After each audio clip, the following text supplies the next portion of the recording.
nosotros también podemos impactar en la autoestima de los demás, empezando por fortalecer la nuestra. Las rupturas, no hay duda de que podemos superarlas a cualquier edad. Es importante, eso sí, tener muy en cuenta que la base son los vínculos sociales. Todos los seres humanos estamos preparados para enfrentarnos a cualquier cambio al que nos veamos expuestos. Yo pienso que no tenemos más problemas de salud mental a raíz de la pandemia. Nuestra forma de funcionar y la falta de información y de educación emocional es la que nos lleva a que acabemos teniendo dolencias o enfermedades mentales. Hay una manera de entrenar tu cerebro para poder conseguir determinados resultados y para tener más fortaleza. Es una manera buena, yo creo, para establecer ese primer contacto. Ahora bien, lo que debemos tener claro es qué buscamos, qué es lo que para nosotros es imprescindible que tenga esa persona y qué es aquello que no estamos dispuestos a negociar.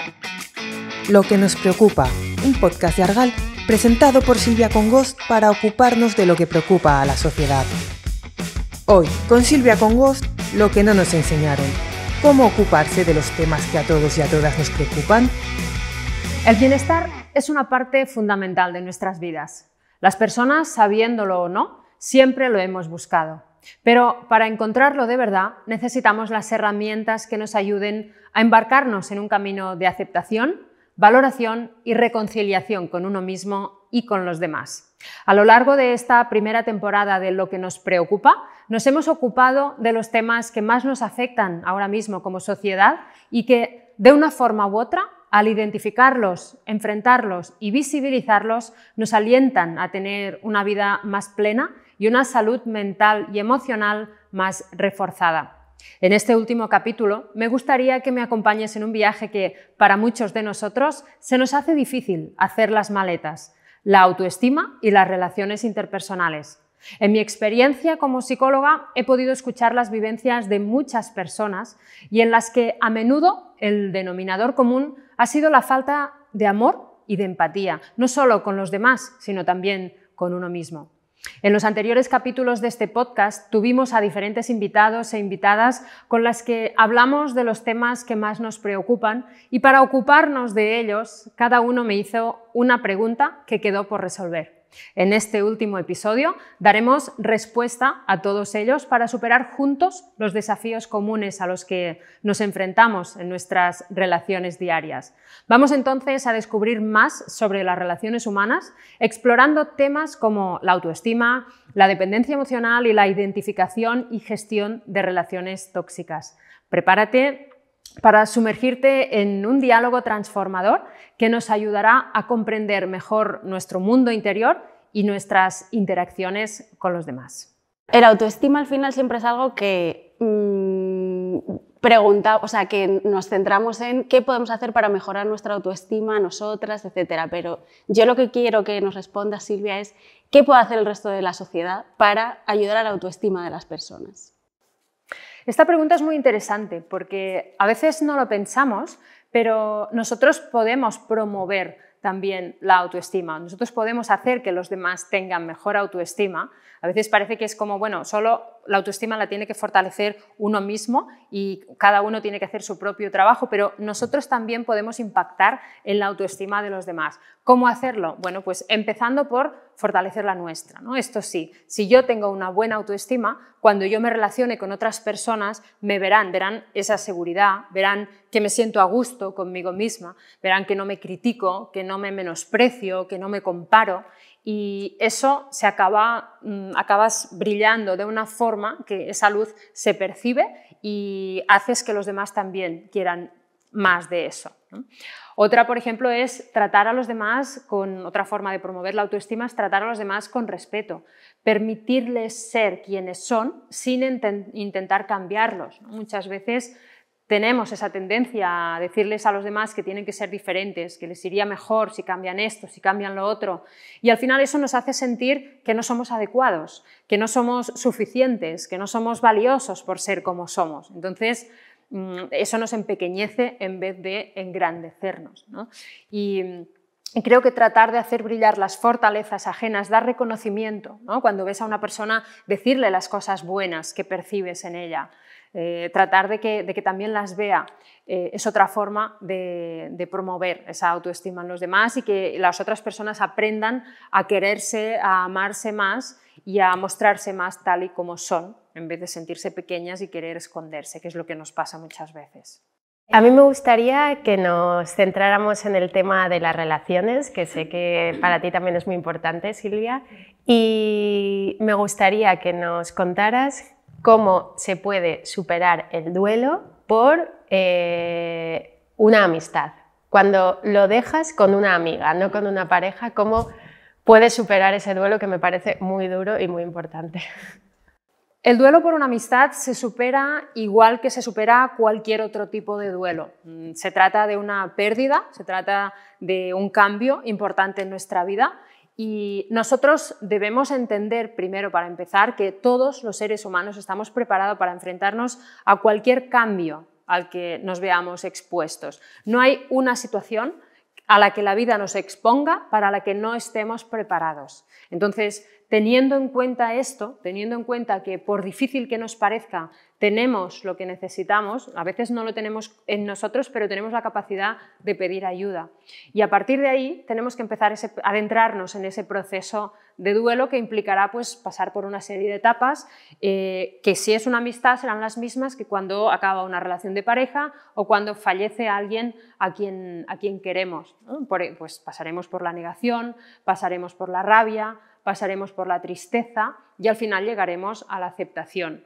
Sí que es importante cuando estamos hablando de amigos que no sintamos que nos quedamos completamente solos, porque los amigos sí que es cierto que a veces hay personas que tienen grupos más grandes, pero hay personas que tienen un amigo y si te falla ese amigo y si sientes que te quedas completamente solo, sin ese pilar que para ti era tan importante, pues puede que te cueste enfrentarte a tus días, a las dificultades, a salir a la calle, a volver a socializar. Entonces es muy importante que hagamos algo, que pongamos de nuestra parte para conocer otras personas, para entrar en otros grupos. Podemos buscar actividades que hacer que nos gusten más o menos para encontrar otras personas que compartan esa misma afición o entrar en grupos diversos donde estemos trabajando, si ya estamos en el mundo laboral, buscar círculos ajenos a nosotros, círculos nuevos y poner de nuestra parte, ¿no? A veces adoptamos la actitud de no, yo no quiero conocer a nadie más, me he llevado una decepción, estoy muy mal y nos encerramos en nosotros mismos y eso, bueno, de entrada cuando vives una pérdida es normal y está bien, hay que saber abrazar también esa tristeza, pero después llega un momento en el que tenemos que enfrentarnos y tenemos que salir de ahí para volver a entrar en el mundo social. La evolución de las generaciones que tenemos, ¿por qué han evolucionado de esta fórmula donde la autoestima la han perdido, ¿no? ¿Por qué los jóvenes han perdido ese valor de la autoestima? Vamos a ver, yo no creo que los jóvenes hayan perdido la autoestima o que el valor de la autoestima se esté perdiendo, como es cierto que escuchamos en bastantes ocasiones. Yo creo que la situación es cierto que está cambiando y lo que es relevante e importante es buscar la manera de cómo hacerlo para que los jóvenes tomen conciencia de lo importante que es la autoestima para nuestras vidas, que ellos se den cuenta de cómo se miran, de qué es lo que piensan sobre sí mismos, si se comparan con los demás, si se hacen pequeñitos al idealizar o pensar que los otros son mejores, ¿no? Nos comparamos, nos hacemos chiquititos, pensamos que nunca vamos a conseguir determinadas cosas que son nuestros sueños, nuestras metas que nos gustaría lograr. Todo eso es lo que afecta después a la calidad de vida que nosotros tendremos. Entonces, no es tanto que ellos tengan una buena o mala autoestima, que se haya perdido ese valor, como el hecho de que somos nosotros los responsables de educarles para que sepan y tengan clara la importancia que tiene la autoestima en sus vidas y cómo repercutirá en su futuro y en la experiencia y la calidad de sus relaciones, ¿no? Es como empezar por la relación con uno mismo para determinar después e ir definiendo cómo se van a relacionar con los demás, tanto a nivel de amistad, con sus familiares, en el trabajo, el día que ya estén trabajando en el mundo laboral, con los compañeros, con los jefes y, por supuesto, en las relaciones de pareja. Entonces, creo que hace falta mucha educación y mucha promoción en ese sentido para que sean jóvenes que se valoren más, que se amen más y que sean conscientes de que tienen que crear relaciones en las que también les traten de ese modo. Cuando tú no te amas suficiente, es fácil que te quedes en una relación en la que no te hacen sentir amado, porque piensas, bueno, claro, es que no soy valioso, ¿quién me va a querer? En cambio, cuando tú empiezas trabajando eso por ti mismo, vas a ser mucho más exigente cuando elijas las personas de las que te quieres rodear. Querida Silvia, ¿qué crees que es más importante, quererse a uno mismo o querer a los demás? Está claro que hay que empezar siempre, evidentemente, por quererse a uno mismo. Si tú te amas, si tú eres consciente de tu valor, si tú te sientes una persona querible, que mereces tener éxito, que mereces que te pasen cosas buenas, que las cosas te vayan bien, vas a tener mucho más claro qué es lo que esperas de la vida, qué es lo que no mereces y dónde tienes que poner los límites. Entonces, lo primero que debemos hacer es eso, definir quién soy, cuál es mi valor y qué es lo que quiero, y a partir de aquí podremos elegir hacia dónde quiero ir, qué es lo que le da sentido a mi vida, cuál es mi propósito vital más importante, y luego elegiremos quién queremos que nos acompañe en ese viaje, quién queremos que nos acompañe en ese camino. Pero si no empezamos por conocernos a nosotros mismos, por haber potenciado nuestra autoestima, nos va a ser muy difícil poder elegir correctamente otras personas. Entonces, quien no se ama y se pone en una relación de pareja, es fácil que elija la primera persona que le diga 4 cosas bonitas, porque entonces dirá, wow, menos mal que he encontrado a alguien que sí que me ve algo positivo, ¿no? En cambio, cuando tú te amas, sabes qué quieres, sabes qué no quieres y sabes dónde no es, que es algo que le falta a la mayoría de personas que nos rodean. Te voy a preguntar por un tema que yo creo que a veces escucho mucho sobre bienestar emocional, la importancia del bienestar emocional y hasta qué punto el repetir tanto esta expresión y buscar tanto este bienestar emocional, podemos perder un poco el pie o podemos no dar valor a veces al malestar, ¿no? O que a través del malestar también se puede llegar al bienestar. Es decir, obsesionarnos, estamos demasiado obsesionados con un bienestar emocional continuamente. Bueno, yo creo que es cierto que hay como esa oleada de superpositivismo y que estamos muy focalizados en la felicidad, en el positivismo, en todas las cosas positivas, y hay que enfrentarse también a las emociones negativas, pero sin caer en algo en lo que yo siempre trato de poner mucho énfasis, que es el victimismo, ¿no? No soporto el victimismo, no soporto las víctimas, siempre lo recalco en las sesiones que hago y en cualquier parte de mi trabajo, y es que debemos identificar cuándo estamos poniéndonos el disfraz de víctima, cuando entramos en la queja incansable, en el ¿y por qué? ¿Y por qué a mí? ¿Y por qué esto? ¿No? O las personas que empiezan, si no fuera por mi jefe, si no fuera por este trabajador, es que si no fuera por mi madre, si no fuera por mi hermano, si no fuera por mi pareja, ¿de qué nos sirve hacer eso? Entonces, sí que la parte esta de la era pues, más positiva, de emociones más positivas, nos ayuda a tratar de buscar la manera de sentirnos bien. Cuando uno queda anclado en esa parte más de víctima, más de queja, no se siente bien. Y sí que pienso que tratar de fomentar buscar un espacio de comodidad en nuestra vida, tomando conciencia de qué es lo que emanamos, ¿no? Si somos personas que transmitimos una buena energía o no, nos ayudará también de rebote a crear relaciones mucho más satisfactorias y que nos van a aportar mayor bienestar. Silvia, ¿cómo educamos para que los jóvenes aprendan a gestionar la frustración en un mundo de éxito rápido, de modelos de vidas que no siempre son las que tienen en su entorno? Es cierto que los jóvenes no gestionan muy bien la frustración. Es verdad que tenemos hoy en día o tienen ciertas dificultades. Yo creo que en general eso se debe a 2 factores. Por un lado tenemos la parte de los padres. Los padres hoy no tienen y viven la misma situación de los padres de hace 40 años. Antes la mujer por lo general no trabajaba, se dedicaba a cuidarles, estaba con ellos en casa, les atendía, estaban cubriendo esas necesidades de presencia, de afecto, de reconocimiento, de cariño, estaban como mucho más presentes. Hoy en día la mujer trabaja y esto hace que la situación cambie por completo. El padre trabaja, la madre trabaja, la mujer por lo general hay un factor añadido y es que se siente culpable por estar trabajando, por tener una vida profesional, por tener un proyecto, profesional y no estar suficientemente al lado de sus hijos. Y entonces esta es una realidad que está ocurriendo, está muy bien, y la mujer tiene que mantener su proyecto profesional y seguir siendo ella misma, más allá de ser madre. Y es una necesidad que evidentemente tiene que cubrir, y está muy bien que hayamos evolucionado hacia esta dirección.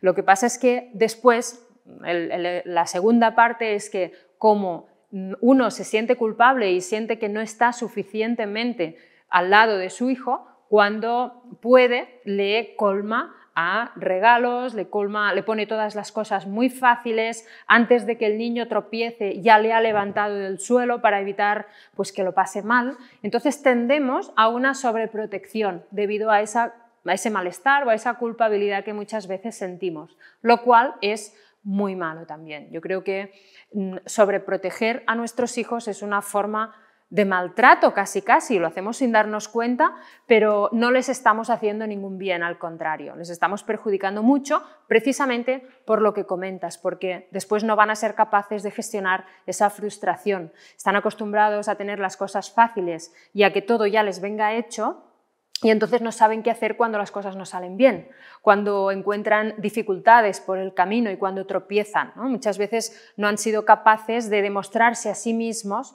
todo el potencial que tienen y que pueden resolver cualquier situación, y si no saben resolverla van a buscar la ayuda necesaria. Entonces es muy importante que tengamos en cuenta esto. Sí que hay que darles esa dosis de afecto y de reconocimiento tan importante para que construyan una sana autoestima, pero también les debemos dejar margen para que se equivoquen, tienen que aprender a gestionar las emociones negativas y tenemos que hacerles, tenemos que ser buenos ejemplos también para ellos.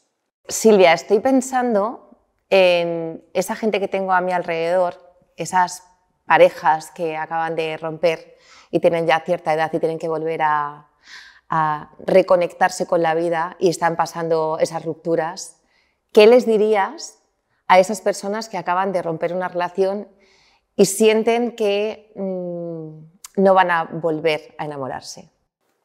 Las rupturas, no hay duda de que podemos superarlas a cualquier edad. Sí que es cierto que hoy en día hablamos de lo que se llaman los divorcios grises, que son los divorcios de personas mayores ya de 50, 60 años. Hasta hace poco no había un porcentaje muy elevado de divorcios a partir de esa edad, pero cada vez hay más. Entonces está comprobado que nunca es tarde para decidir liberarte de una relación en la que no eres feliz, con una persona que ya no te aporta, con la que ya no tienes nada que ver. Es importante, eso sí, tener muy en cuenta que la base son los vínculos sociales, y más a esa edad en la que ya no tenemos a lo mejor un trabajo al que ir cada día y tenemos mucho más tiempo libre para nosotros mismos. A veces es la propia familia la que no entiende o no acepta que nos separemos, que nos divorciemos, entonces aún nos sentimos más solos. Es muy importante pues intentar encontrar otras personas que están en nuestra misma situación, personas de edades parecidas que tengan intereses comunes o parecidos a los nuestros. Intentar buscar actividades, personas con las que viajar, con las que salir, con las que hacer cosas que nos gusten, porque eso es lo que le dará sentido a todo. Es importante que aprendamos a estar solos, que nos sintamos a gusto cuando estamos con nosotros mismos y en nuestra propia compañía, pero también es muy importante que tengamos claro que tenemos esos vínculos con personas con las que podamos hablar y crear conexión. ¿Cuáles serían tus fortalezas principales que pones en marcha tanto en tu vida profesional como en tu vida personal, que te hacen fluir y disfrutar con lo que haces? Bueno, mis fortalezas, una pregunta interesante que, Dafne, te has llevado hacia tu terreno. Yo, diría que una fortaleza bastante importante para mí es la disciplina. Siempre ha sido una fortaleza que me ha marcado. Soy una persona muy disciplinada. Cuando tengo un objetivo, me marco unas tareas por hacer y suelo cumplirlos siempre. No soy de esas personas que dicen quiero ir al gimnasio y no van. Nunca he sido de ese perfil. Eso de procrastinar nunca ha formado parte de mi forma de ser ni de mi forma de funcionar. Otra fortaleza que también es muy importante para mí creo que es el autocontrol, ¿no? Y que también domino bastante cuando tengo que enfrentar situaciones de estrés o situaciones más complejas. tengo la capacidad de decir, bueno, a ver, esto ahora, esta preocupación, este problema ahora no toca, tengo que solventar primero esto otro, entonces lo aparco la angustia, aparco el dolor, aparco lo que sea que se esté activando y me centro en lo que ahora me tengo que centrar. También tengo bastante capacidad para hacer esto. Y hay otra fortaleza que para mí es muy importante y que creo que me beneficia en mi trabajo, y es la empatía. Creo que siendo psicóloga y haciendo lo que hago, si no tuviera esa capacidad que tengo de empatizar con las emociones ajenas, de conectar con qué es lo que está sintiendo la persona que tengo delante, la persona que me está hablando, si no me llegara y conectara con su propio dolor, no me movería lo que me mueve y que es el motor de mi vida, sin ninguna duda, para buscar formas de ayudarles, para buscar formas de que tengan una mejor vida, una mejor calidad de vida y que esta valga más la pena. Entonces creo que estas son 3 fortalezas que siempre han marcado bastante mi personalidad y mi forma de ser.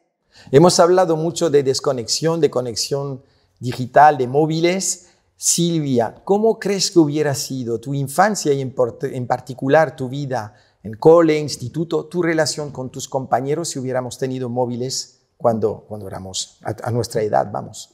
Bueno, yo creo que mi adolescencia con móvil habría sido, me acordaría aún más de esa etapa, habría sido una adolescencia aún peor de lo que ya fue.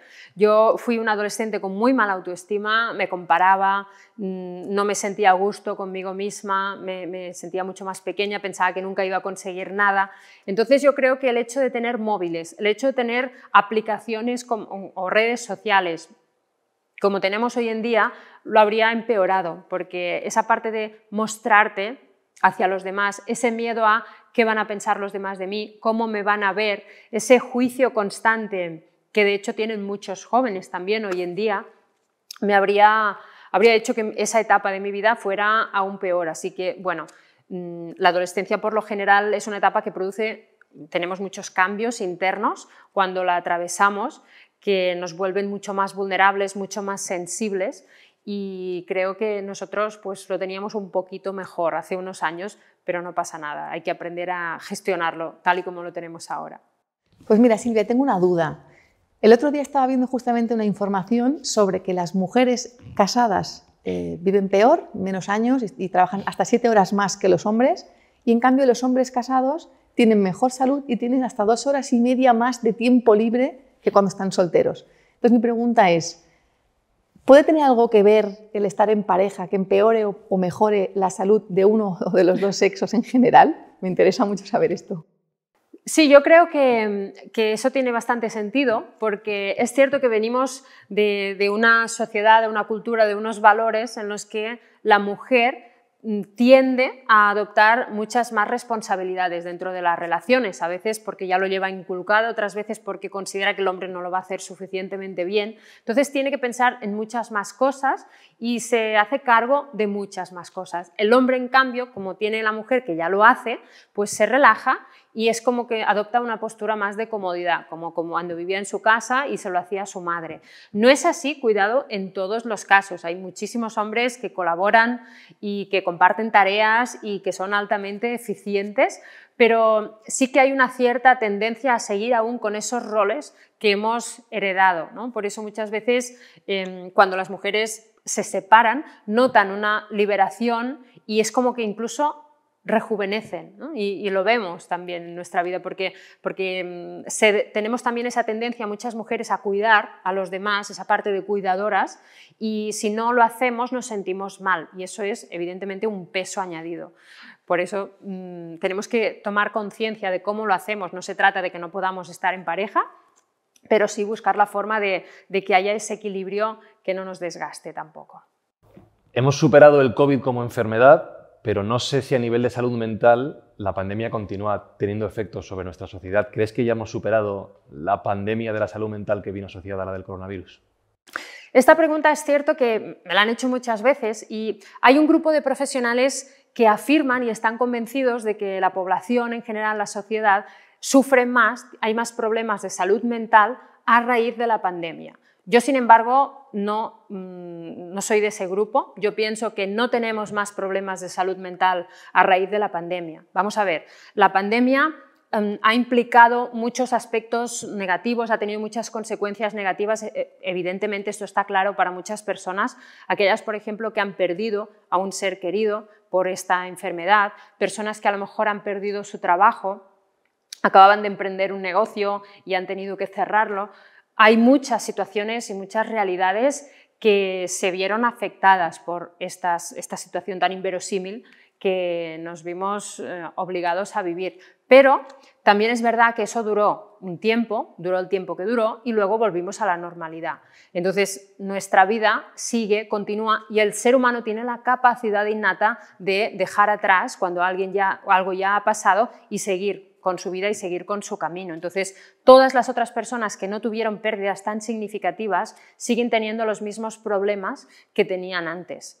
Entonces, igual que me decían durante la pandemia, habrá muchos más divorcios después de esta situación, se divorciarán más personas. Yo decía, bueno, sí, claro que se divorciarán más, pero solamente porque cuando tú estás con alguien que es tóxico para ti, si te encierran durante 3 meses con esa persona, eso es un cóctel molotov, ¿no? Es una bomba que cuando puedas salir estalla, pero no porque la propia pandemia se haya cargado las relaciones de pareja, no, o sea, las relaciones seguirán funcionando igual y habrá aspectos positivos y negativos. Entonces, yo no pienso que haya más ansiedad a raíz de la pandemia, más depresiones a raíz de la pandemia. Yo pienso que la propia sociedad acaba llevándonos, nuestra forma de funcionar y la falta de información y de educación emocional es la que nos lleva a que acabemos teniendo, por el ritmo frenético al que vamos, por la sobrecarga de información de todo, pues que acabemos sufriendo determinadas dolencias o enfermedades mentales, pero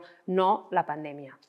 ¿Cómo alguien puede construir, igual que si vas al gimnasio, construyes un físico, cómo puedes construir esa fortaleza mental que demuestra, pues, como este hombre Ilia Topuria, que a posteriori se ha demostrado que el tío tiene un control mental que es, desde luego, admirable y más lo quisiera para mí? Bueno, yo pienso que la mayoría de personas que han vivido situaciones como puede ser el caso de este chico, pues que han sido situaciones muy duras, a nivel de experiencias vitales, traumáticas o muy duras, que se salen un poco de lo que estamos acostumbrados, eso pone de manifiesto dos aspectos, ¿no? Y por un lado, hay una parte en nosotros que es una parte biológica, es una parte genética, que nos lleva a que seamos personas más resilientes. No todos tenemos la misma capacidad de resiliencia. Ante un trauma, ante una situación muy compleja, hay personas que tienen una mayor capacidad de forma innata de enfrentarse a ellas y de recomponerse, de reconstruirse después, de reinventarse las veces que haga falta. Mientras que otras personas en la misma situación tal vez tendrán muchas más dificultades o se quedarán por el camino, caerán en una depresión. Entonces, probablemente, en su caso, él ya tiene una capacidad de resiliencia innata que forma parte de él. Y luego también creo que en estos casos hay un factor que también es importante y es cómo te predispones tú, porque hay una manera de entrenar tu cerebro para poder conseguir determinados resultados y para tener más fortaleza, ¿no? De hecho, sabemos que muchísimos deportistas y muchas personas que se enfrentan a escenarios con mucha gente, a situaciones así como más de presión, pueden hacer ejercicios tipo, pues, visualizaciones y otros ejercicios varios que te ayudan a que tú empieces a preparar tu cerebro para que cuando tengas que enfrentarte a esa situación, tu cerebro sepa cómo tiene que comportarse, sepa qué es lo que le espera en esa situación a la que se va a enfrentar. Entonces, esos son ejercicios que podemos hacer todos y creo que este tipo de personas que se enfrentan a determinados acontecimientos tienen más fortaleza mental porque trabajan esa parte de su cerebro. Pero esto, insisto, podemos hacerlo todos.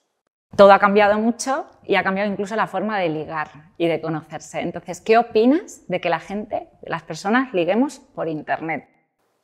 Esta pregunta es muy interesante y me la han hecho muchas veces porque yo sé que hay quien lo defiende y hay quien no está de acuerdo con estas aplicaciones que tenemos hoy en día para buscar pareja a través de Internet. Pero yo la verdad es que creo que es un canal igual que cualquier otro, ¿no? Tú puedes conocer personas en un bar saliendo un día por la noche y puedes conocerlas pues, a través de una aplicación. Sí que es cierto que es como un poco de entrada, se ve como más frío, yo entiendo que cree ese punto de rechazo porque es como un catálogo en el que tienes ahí una serie de personas, como cuando miras un catálogo de coches o el del supermercado, ¿no? Los tienes ahí todas las personitas expuestas. Y entonces tú tienes que decidir qué es lo que estás buscando, quién te gusta, quién no, con quién conectas. Pero al fin y al cabo no deja de ser una manera de eso, de conectar con otras personas. Tenemos un día a día, vamos a un ritmo muy acelerado y a veces no nos queda tiempo para salir y vincularnos con los demás, no sabemos dónde ir para conocer personas nuevas, entonces es una manera buena, yo creo, para establecer ese primer contacto. Ahora bien, lo que debemos tener claro es qué buscamos, qué es lo que para nosotros es imprescindible que tenga esa persona y qué es aquello que no estamos dispuestos a negociar. Si tú quieres una relación seria, no vale que te quedes con alguien que te dice que busca una relación esporádica y que con el tiempo ya se verá. No se verá, se verá un fracaso estrepitoso, porque tú estás buscando una relación seria y esa persona no. Entonces, ten muy claro qué es lo que buscas, qué es lo que quieres y qué es lo que no quieres. Y no te quedes con alguien que no encaja con esto. Y luego, una vez has conectado con esa persona, es importante que lo lleves al plano real lo antes posible. Queda para tomar un café, queda para ir a comer, conoce a su entorno, conoce su familia, conoce sus amigos, porque así también irás viendo de una manera mucho más amplia cómo es, cómo se comporta, cómo te trata y qué es lo que puedes esperar de esa relación. Y así, con el corazón lleno de gratitud, llegamos al final de esta temporada de Lo que nos preocupa. 10 episodios en los que hemos compartido, aprendido y crecido juntos para empezar a ocuparnos más de los temas que más nos preocupan. No me puedo despedir sin antes agradecer a cada uno de nuestros invitados e invitadas por su calidad humana, por el conocimiento que han aportado a cada episodio y por regalarnos su tiempo. A Argal por hacer posible este espacio de encuentro y reflexión del que todos nos llevamos alguna herramienta para alcanzar el bienestar y por supuesto a ti. Gracias por acompañarnos en este viaje hacia una vida más plena y feliz. Eres tú quien da verdadero sentido a todo esto. Nos despedimos, pero solo por un tiempo. La próxima temporada promete ser igual de emocionante y reveladora. Hasta entonces, cuídate mucho y nos escuchamos pronto. Chao.